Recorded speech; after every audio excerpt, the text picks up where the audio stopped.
Hello guys, welcome to my channel. Movie के शुरू में हम एक आदमी को देखते हैं जिसका नाम जॉन था। वो एक आर्किटेक्ट था और अपनी मैरिड लाइफ से ज़्यादा खुश नहीं था। जॉन को अपने काम के दौरान अपने बेटे की बर्थडे का ख्याल आता है, जिस पर वो जल्दी से अपना काम ख़त्म करता है और घर जाने लगता है।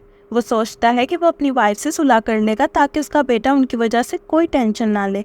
फिर हमें दिखाते हैं वो अपनी वाइफ से बहुत अच्छे से बात करता है और उनमें सुलह हो जाती है, जो देखकर उसका बेटा भी बहुत खुश होता है। सब लोग इकट्ठे बैठे थे, तब टीवी पर एक न्यूज़ चलती है जिसमें दिखाते हैं कि कुछ कॉमेट ज़मीन की तरफ तेज़ी से बढ़ रहे हैं और ज़मीन से टकराने वाले हैं। एक कॉमेट ऑलरेडी बरमूडा ट्रायंगल पर गिर चुका है, जिसके काफ़ी आफ्टर शॉक्स आते हैं। जॉन चेक करने के लिए घर से बाहर जाता है, तभी एक आफ्टर शॉक आता है और वो गिर जाता है। आसमान में बर्ड्स भी रैंडमली उड़ रहे थे और वहाँ मौजूद सब लोग काफ़ी ज़्यादा डर जाते हैं और वह समझ गए थे कि न्यूज़ बिल्कुल सच्ची है। तभी हमें दिखाते हैं कि जॉन को एक मैसेज रिसीव होता है। वो मैसेज उसके साथ बाकी लोग भी देख लेते हैं और गुस्सा करते हुए कहने लगते हैं कि गवर्नमेंट सिर्फ तुम्हें प्रोटेक्शन क्यों दे रही है, और उसे मील बोलते हुए वहाँ से जाने लगते हैं। जॉन बिना वक्त ज़ाया किए पैकिंग करने लगता है। हमें पता चलता है कि उसके बेटे को डायबिटीज़ है, इसलिए वो लोग उसकी मेडिसिन भी रखते हैं। सीन शिफ्ट होता है जहां जॉन अपनी फैमिली के साथ कार में बैठकर वहां से निकल रहा था। तभी उसकी एक नेबर अपनी बेटी के साथ उसकी गाड़ी के सामने आती है और मिन्नतें करती है कि वो लोग उसे रहने दें, लेकिन बस उसकी बेटी को अपने साथ ले जाएं। लेकिन जॉन मजबूर था, क्योंकि उन्हें अपने साथ किसी को भी लाने से मना किया गया था, इसलिए वो उसे अपने साथ नहीं लेकर जाता। फिर हम देखते हैं वो लोग आर्मी बेस पॉइंट पर पहुंच गए थे और वो बाकी सब लोगों के साथ प्लेन के अंदर जाने लगते हैं। लेकिन फिर जॉन को याद आता है कि वो अपने बेटे की इंसुलिन तो कार में ही भूल गया है। वो अपनी वाइफ से कहता है कि वो लोग प्लेन में जाकर बैठें, तब तक मैं मेडिसिन लेकर आता हूँ। उसकी वाइफ जॉन का वेट करने लगती है। जब काफ़ी टाइम गुजरने के बावजूद वो नहीं आता, तब एलिसन भागते हुए एक ऑफिसर पास जाती है और उसे कहने लगती है कि उसके हस्बैंड कुछ टाइम पहले मेरे बेटे की मेडिसिन लाने गए थे, लेकिन वो अभी तक वापस नहीं आए। क्या आप उनका पता करके बता सकते हैं? लेकिन एलिसन से बहुत बड़ी गलती हो गई थी, क्योंकि उस प्लेन में किसी भी तरह के पेशेंट अलाउ नहीं थे। ये उनका रूल था, इसलिए वो जॉन की वाइफ और बेटे को वहाँ से बाहर ले जाते हैं। दूसरी तरफ हम देखते हैं कि जब जॉन मेडिसिन लेकर वापस आता है तो वो अपने बेटे और बीवी को ढूंढने लगता है। उसे लगता है कि शायद वो प्लेन में बैठ गए हैं, तो वो प्लेन में जाता है, लेकिन वहाँ भी उसे अपनी फैमिली नज़र नहीं आ रही थी। वो वहाँ बैठ जाता है और अपनी वाइफ को कॉल करने लगता है, लेकिन एलिसन फ़ोन भी नहीं उठा रही थी। जॉन काफ़ी परेशान हो जाता है। तभी वहाँ बैठा दूसरा आदमी नोट करता है कि जॉन के पास मेडिसिन बॉक्स है। तब वो उससे पूछता है कि क्या ये तुम्हारी मेडिसिन हैं, जिस पर वो जवाब देता है कि नहीं, मेरे बेटे की हैं। फिर वो आदमी उसे बताता है कि तुम्हें मेडिसिन बॉक्स के साथ अंदर कैसे आने दिया, क्योंकि वो लोग तो सभी बीमार लोगों को बाहर ही रोक रहे हैं। जॉन ये सुनकर काफ़ी परेशान हो जाता है और प्लेन से बाहर जाने लगता है, लेकिन वहाँ मौजूद ऑफिसर उसे रोक लेता है। क्योंकि प्लेन फुल हो गया था, इसलिए किसी को भी बाहर जाने और अंदर आने की परमिशन नहीं थी। बाहर मौजूद लोग ये सुनकर पागल हो जाते हैं और प्लेन की तरफ भागने लगते हैं। वहाँ काफ़ी भीड़ थी और हड़बड़ी मचने की वजह से ऑफिसर्स लोगों को शूट करने लगते हैं। तभी गोलियां चलने की वजह से प्लेन का फ्यूल लीक होने लगता है और एक प्लेन को आग लग जाती है और काफ़ी ज़ोरदार ब्लास्ट होता है। एलिसन ये देखकर परेशान हो जाती है कि जॉन को कुछ हुआ ना हो। फिर वो वहाँ रुकना ठीक नहीं समझती और जॉन के लिए एक नोट लिखती है कि वो दोनों अपने फादर के पास जा रहे हैं, इस उम्मीद से कि जॉन वो देखकर उनके पास आ सके। वो एक मैसेज भी भेजती है। हम देखते हैं जॉन जैसे तैसे वहाँ से निकलकर अपनी कार के पास आता है कि शायद उसकी फैमिली कार में ना हो, लेकिन वहाँ वो एलिसन का लिखा नोट देखता है। उसे थोड़ा सुकून मिलता है कि उसकी फैमिली को कुछ नहीं हुआ, वो ठीक है। सीन शिफ्ट होता है और हम देखते हैं एलिसन अपने बेटे के साथ एक स्टोर में जाती है। तभी वहाँ कुछ अग्रेसिव लोग हमला कर देते हैं और तोड़फोड़ शुरू कर देते हैं। वहाँ हर तरफ फायरिंग हो रही थी। एलिसन अपने बेटे के साथ भागते हुए बाहर जाती है, जहाँ उसे एक कार नज़र आती है। वो उनसे रिक्वेस्ट करने लगती है कि उन्हें भी अपने साथ ले जाएं और एक एड्रेस तक पहुँचा दें।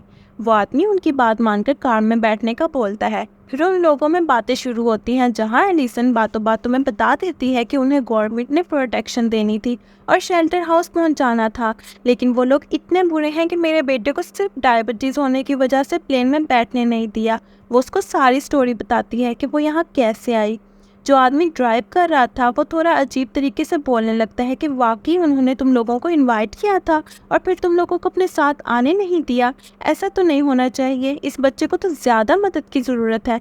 फिर वो कहता है कि मैं खुद दोबारा तुम लोगों को वहाँ लेकर जाऊँगा, जिस पर एलिसन जवाब देती है कि नहीं, वहाँ ब्लास्ट हुआ है, वहाँ जाना सेफ नहीं है और अगर हम गए तो वो उसे पकड़ लेंगे क्योंकि वो पेशेंट है। जिस पर वो आदमी गुस्से से कहता है कि तुम चुप करो और फिर गाड़ी रोककर एलिसन को गाड़ी से बाहर निकालता है। वो चीख रही थी कि मेरे बच्चे को मत लेकर जाओ। वो हर किसी से मदद मांगती है, गाड़ियों को रोकने की कोशिश करती है, लेकिन कोई फायदा नहीं हो रहा था।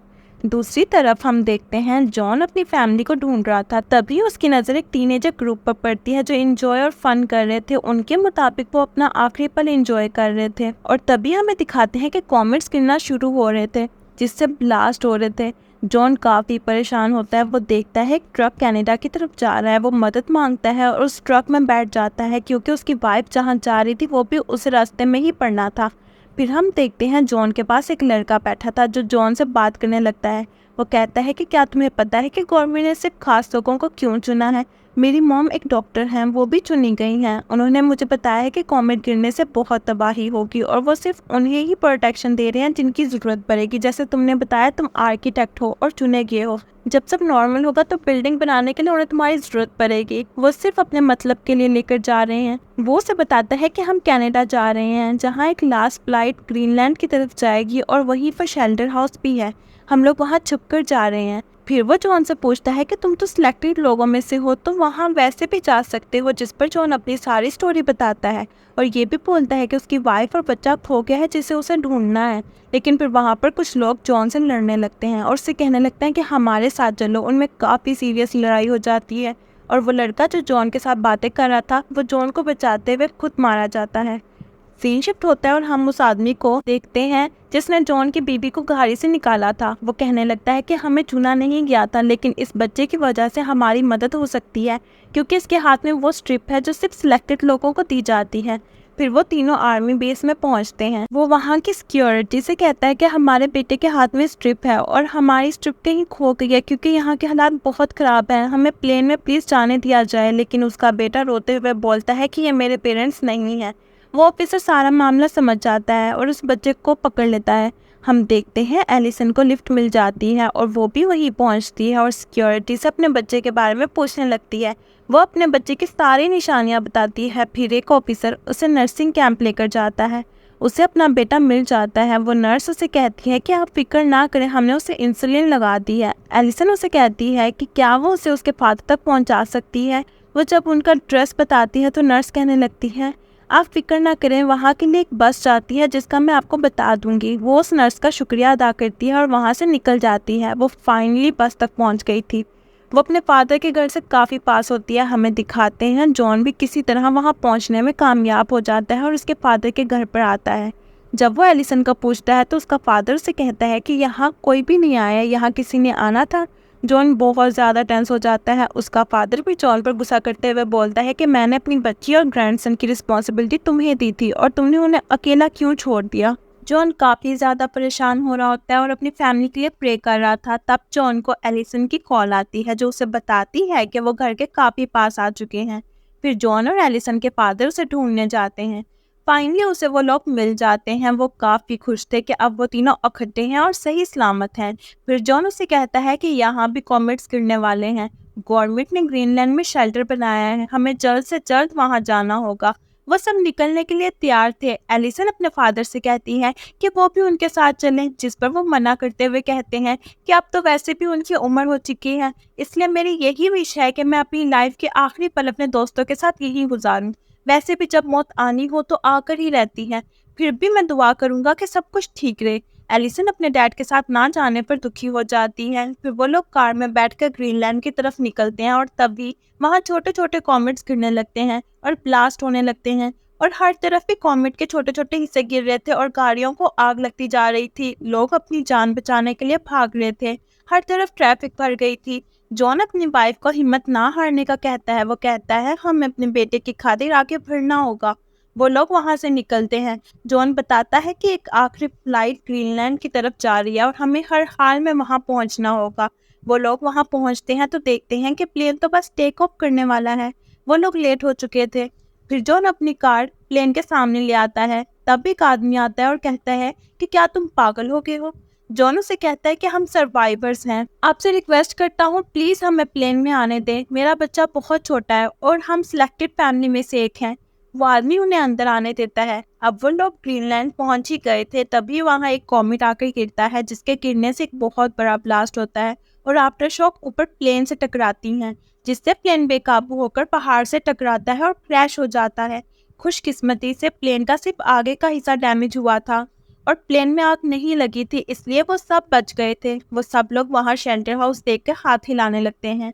आरवी उन सबको देख लेती है और उन्हें रेस्क्यू कर लेती है और एक बहुत बड़े बंकर में ले जाया जाता है। हमें दिखाते हैं एक बहुत बड़ा कॉमेट ज़मीन पर गिरता है और उसके गिरने से बहुत ज़्यादा तबाही होती है और पूरी दुनिया में बहुत ज़ोरदार अर्थक्वेक्स आते हैं। यहाँ तक कि शेल्टर हाउस में भी काफ़ी ज़ोरदार आवाज़ें आ रही थी और वहाँ भी अर्थक्वेक्स आ रहे थे। वहाँ सब लोग डरे हुए थे। जॉन को अपने अच्छे टाइम के फ्लैशबैक आते हैं। वो अपनी फैमिली से कहता है कि वो उनसे बहुत प्यार करता है। फिर हमें दिखाते हैं कि अचानक से खामोशी हो जाती है। बाहर सारी दुनिया तबाह हो चुकी थी। हर तरफ पॉइजनस गैस थी, इसलिए वहाँ किसी को भी बाहर जाने नहीं देते। फिर कुछ मंथ तक उन्हें अंदर रखा जाता है। जब बाहर का एनवायरनमेंट ठीक होता है, तब उस बंकर का दरवाज़ा खोला जाता है। वो लोग देखते हैं कि बाहर कितनी तबाही हो चुकी है। उन्हें बताया जाता है कि इसी तरह दुनिया में और भी कई जगहों पर शेल्टर हाउस बनाए गए थे और काफ़ी लोगों ने वहाँ पे पनाह ली थी। इसलिए अब मिलकर वो दोबारा से एक नई दुनिया स्टार्ट करेंगे और यहीं पर मूवी एंड हो जाती है। मूवी पसंद आई हो तो लाइक, सब्सक्राइब एंड शेयर कीजिए। Thank you.